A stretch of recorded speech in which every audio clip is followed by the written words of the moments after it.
La date approche, la grand-messe à Paris autour de la culture geek, des comics, des séries TV, du cinéma. C'est les 21, 22 et 23 octobre, porte de la Villette. C'est le Comic-Con Paris. Comic-Con qui est né dans les années 70 à San Diego et qui s'est exporté partout dans le monde maintenant. On va en parler avec le directeur du Comic-Con, Pierre-Yves Bintin. Bonjour. Bonjour. Alors la première question que j'ai envie de vous poser, pour diriger ce Comic-Con, il faut peut-être être un petit peu geek, en tout cas être passionné de cette culture pop. Comment on arrive à devenir directeur du Comic-Con? Moi, j'ai toujours beaucoup cru au hasard de la vie et au fait d'être au bon endroit au bon moment. Donc j'ai la naïveté de croire que ça a été un peu ça, et peut-être quand même un petit peu de la connaissance de la pop culture, de la passion depuis que je suis jeune pour la musique, le cinéma, les séries télé. Et comme tout le reste de l'équipe, et aujourd'hui ce qui fait, je pense, la force du Comic-Con, c'est d'abord une équipe, puisque nous avons chacun nos domaines de prédilection, nos domaines d'expertise, et que ce soit entre les comics, le gaming, les séries encore une fois et le cinéma, et c'est parce que tous ensemble nous travaillons à cette programmation que, je l'espère, et nous l'espérons, nous pouvons proposer, comme l'année dernière, aux visiteurs une programmation qui se tient et qui leur fera plaisir durant 3 jours. C'est une équipe de combien pour gérer cet événement quand même de 3 jours qui passionne de plus en plus de monde? Oui, effectivement, ça passionne de plus en plus de monde. Cette année, nous sommes 6 pour travailler sur le Comic-Con, et entre les équipes commerciales, entre les équipes sponsoring, les équipes programmation, et puis bien sûr les équipes contenu, réseaux sociaux. Donc c'est une équipe de jeunes. Je dois être le plus vieux, l'ancêtre de l'équipe, mais en l'occurrence vraiment de passionnés, et nous avons la chance cette année d'être très nombreux pour s'occuper du festival. Alors pour réunir autant de personnes spécialisées dans un tas de domaines, que ce soit donc on le rappelle les séries TV, mais aussi le cinéma, les comics, la bande dessinée, la littérature, j'imagine que vous y travaillez d'une année sur l'autre. Oui, tout à fait. On a déjà, en fait, l'année dernière, juste avant de fermer les portes de 2015, on était déjà en train de travailler sur la programmation de 2016. Et depuis quelques semaines, nous avons déjà notre premier invité confirmé pour 2017. Mais je suis désolé, je ne pourrai pas encore vous le dire, puisque ce sera une surprise que nous partagerons avec nos fans et bien sûr nos visiteurs d'ici quelques mois. Voilà. Mais oui, tout à fait, c'est un travail de longue haleine, contacter les éditeurs qui font venir des auteurs, contacter les talents en eux-mêmes quand il s'agit d'entertainment, et c'était vraiment un boulot d'une année sur l'autre, voire d'une année sur 2 ans. On va en parler de cette programmation pour cette année, cette saison 2016, on va dire, ces 3 jours. Vous avez quand même fait encore. Est-ce que vous avez fait plus fort que l'année dernière et est-ce que vous ferez encore plus fort les années suivantes? C'est gentil, merci d'abord pour le compliment.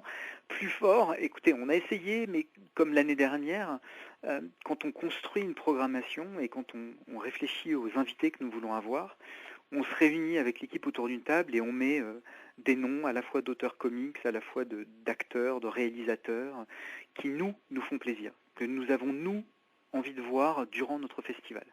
Euh, En se disant que peut-être, s'ils nous plaisent à nous, ils plairont au grand public.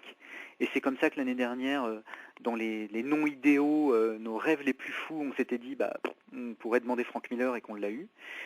Cette année, oui, lorsqu'on réfléchit aux talents de séries télé, on a imaginé Dominique Purcell, on a imaginé des séries cultes comme Buffy, et donc d'avoir un des talents phares de Buffy. Voilà, c'est tout on construit le festival et la programmation des invités avec nos souhaits à nous, avec les gens qu'on a envie de voir, de croiser, et qui, nous l'espérons, feront autant plaisir à nos visiteurs qu'à nous.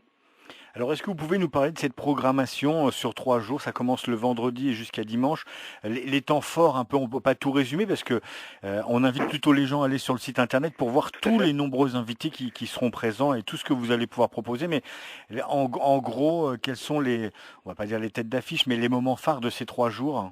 Oui, alors d'abord vous avez raison, tout le programme est sur le site comic-con-paris.com. Après, il y a au sein de la programmation quelques artistes majeurs.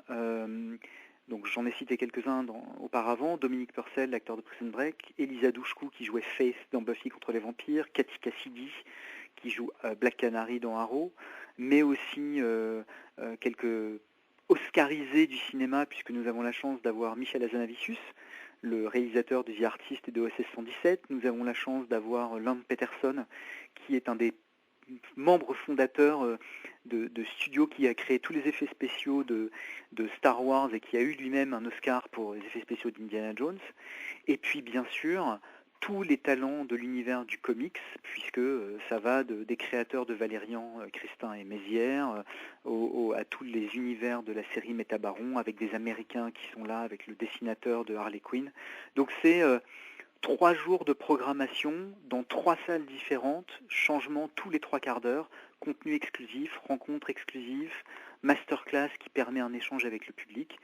Et puis bien sûr, 2 gros éléments. Le samedi, en fin d'après-midi, notre concours cosplay, puisque qui est un des éléments majeurs du Comic-Con, et le gagnant, comme l'année dernière, partira représenter la France à Chicago à la finale mondiale du concours cosplay. Et puis, le dimanche, notre Family Day, jour dédié aux enfants, avec de la programmation un peu plus spécifique pour nos enfants, entre les nouveaux épisodes exclusifs des Mystérieuses Cités d'Or, la présence de Chica Vampiro. Voilà. Donc nous avons une programmation éclectique qui ravira, comme disait Hergé, de 7 à 77 ans. Et c'est ça qui est fort, de faire plaisir à, on va dire, à une famille complète. C'est-à-dire que les geeks d'il y a 20 ans sont maintenant des parents et pourquoi même pas des grands-parents. Et pouvoir venir à un moment fort comme ça avec toute la famille, c'est assez fort et c'est beau de votre part de pouvoir gâter toute la famille en fait. On essaye, on fait en tout cas tout pour gâter effectivement l'ensemble de la famille, parents, enfants, grands-parents, et encore une fois, nous construisons tous ensemble, et c'est la magie de l'équipe, c'est que nous avons de 45 parents à 23 qui sortent des études, donc ça nous permet de couvrir l'ensemble du spectre de ce qui a plu il y a 20-25 ans et ce qui plaît actuellement. Alors on rappelle que le Comic-Con c'est 3 jours, porte de la Villette, Oui, 21, 22, 23 octobre prochain. tout à fait. C'est de 9 heures à 19 heures le samedi du mois je crois et le dimanche, Oui, c'est alors ça? c'est vendredi, samedi, dimanche de 9 heures à 19 heures, et sauf le dimanche jusqu'à 18 heures, avec cette année une particularité, c'est que nous avons la chance, une fois le festival fermé, mais les possesseurs de billets du festival pourront y accéder, de projeter 3 films en avant-première. Le premier, c'est le film de Denis Villeneuve, qui s'appelle Premier Contact, avec Amy Adams, Forest Whitaker et Jeremy Renner. Donc ça sera le vendredi soir. Dans la programmation, le samedi dans la journée, il y a un film qui s'appelle Ares avec Ola Rapace, qui est l'acteur qui jouait dans Section Zéro. Le samedi soir, nous projetons un dessin animé complètement délirant pour adultes produit par Seth Rogen, qui s'appelle Sausage Party.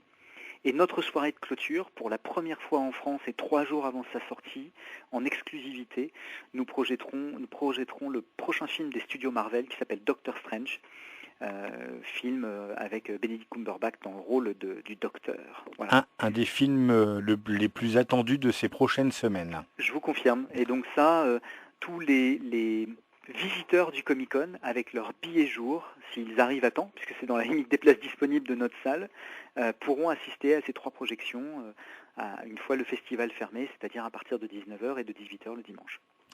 Vous l'aurez compris, 3 jours pleinement consacrés à cette culture, on va dire culture geek, mais aussi culture pop, du cinéma, des séries TV, mais aussi de la littérature, de la bande dessinée.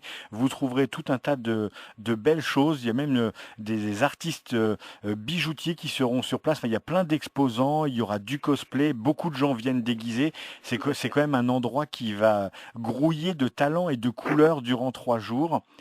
Oui, Merci c'est vrai. beaucoup, Pierre-Yves Merci. Bintin, d'organiser ce Comic-Con aussi chez nous à Paris durant 3 jours. Je rappelle les dates 21, 22, 23 octobre. Et pour tout savoir, c'est simple, il y a un site internet, c'est comic-con-paris.com, www.comicconparis.com. Merci beaucoup et Merci très à vous. bonne édition 2016. C'est gentil, merci à vous. À bientôt.